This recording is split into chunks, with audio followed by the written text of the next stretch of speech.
পিরোজপুরে সুপেয় পানির সংকট তীব্র আকার ধারণ করেছে।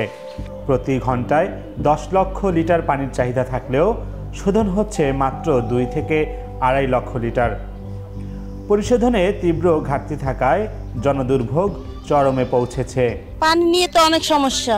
পানি আগে যেটুক যা পাইতাম এখন তো মোটেও পাই না। বাড়ির ভিতরে তো পানি যায় না। সাধারণত খাল পাড়ে আসে রাস্তার পাশে এসে পানি ধরি, 20-30টা কলস আসে, অথচ 2 কলস পানি পেয়েছি আজকে সারাদিনে। আমাদের এখানে আগে দেখলে 1 ঘন্টা পানি পাওয়া যেত, বর্তমানে আধা ঘন্টা বা 20 মিনিট এরকম পানি পাচ্ছি আমরা।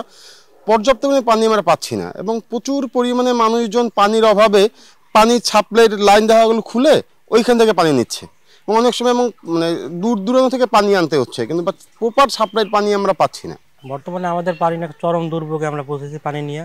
আগে আমরা মনে করেন 10-12 কলস পানি পাইতাম, আমরা মোটামুটি একটা ফ্যামিলি চলতে পারতো। বর্তমানে এখন 2-1 কলস পানি পাইতেই কষ্ট হচ্ছে। এমন দিন যায় সাপ্লাই টোটালে কোনো পানিই থাকে না। আমাদের গোসল, বাচ্চাদের গোসল, তারপরে মনে করেন তীব্র গরমের ভিতরে পানির সংকটটা চরম আকার ধারণ করছে, যাতে আমরা দুর্বিষহ জীবনযাপন করছি। 200 বছর আগেও পিরোজপুরের জনগণকে সুপেয় পানির সরবরাহের জন্য বিভিন্ন এলাকায় নির্ধারিত পুকুর ও নলকূপ ছিল। সময়ের ব্যবধানে জনগণের চাহিদা পূরণের জন্য পিরোজপুরের জনস্বাস্থ্য বিভাগ 1983 সালে সুপেয় পানির জন্য চালু করে পানি শোধনাগার এবং সেখান থেকে শুরু করা হয় পানি সরবরাহ। শুরুতে প্রতি ঘন্টায় উৎপাদন হতো প্রায় 50,000 লিটার। সময়ের ব্যবধানে উৎপাদন বেড়ে তা 2.5 লক্ষ লিটারে দাঁড়ালেও চাহিদার তুলনায় তা খুবই সামান্য।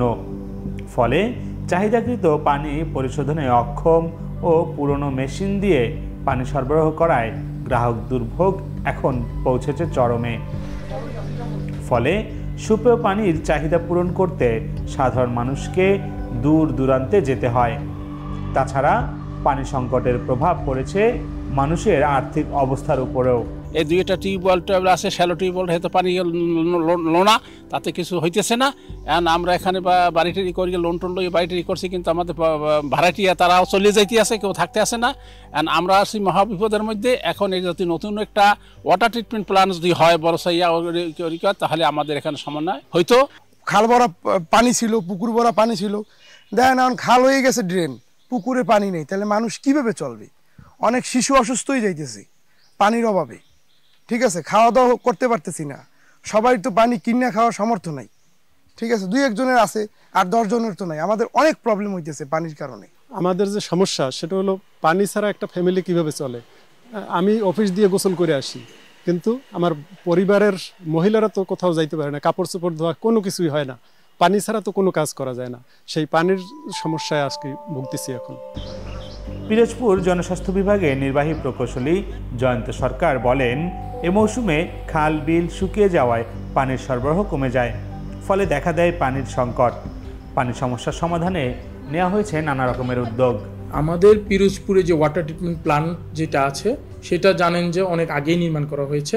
তো ইন দ্য মিন টাইম জনগণের সংখ্যাও বৃদ্ধি পেয়েছে, প্লাস বিভিন্ন জলবায়ু পরিবর্তনের কারণে উষ্ণতা বৃদ্ধি পেয়েছে, যার ফলে পানির চাহিদাও দিন দিন বেড়ে যাচ্ছে। তো এইটা কিন্তু ইতিমধ্যে আমাদের অধিদপ্তরের নলেজে এসেছে এবং আপনারা জেনে থাকবেন হয়তো যে ইতিমধ্যে আমরা আমাদের সেন্ট্রালি একটা প্রজেক্ট হাতে নেওয়া হয়েছে, যেটি হচ্ছে 7টি শহরে পানি সরবরাহ এবং স্যানিটেশন ব্যবস্থার উন্নয়ন। তো সেই প্রজেক্টে কিন্তু পিরোজপুরের এই পৌরসভাটি আছে এবং ইতিমধ্যে আমাদের পরামর্শ প্রতিষ্ঠান পিরোজপুরে কাজ করছে। তারা সম্ভাব্যতা যাচাই করছে যে কোথা থেকে পানিটা দিলে সবচেয়ে ভালো হয়। আমাদের কচা নদী, সেটা একটু টার্গেটের মধ্যে আছে। তো এটি খুব শীঘ্রই ইমপ্লিমেন্টেশন ফেজে যাবে আশা করি, এবং সেটি নির্মাণ হলে আরও বৃহৎ পরিসরে আপনাদের পিরোজপুরের মানুষ পানি পাবে।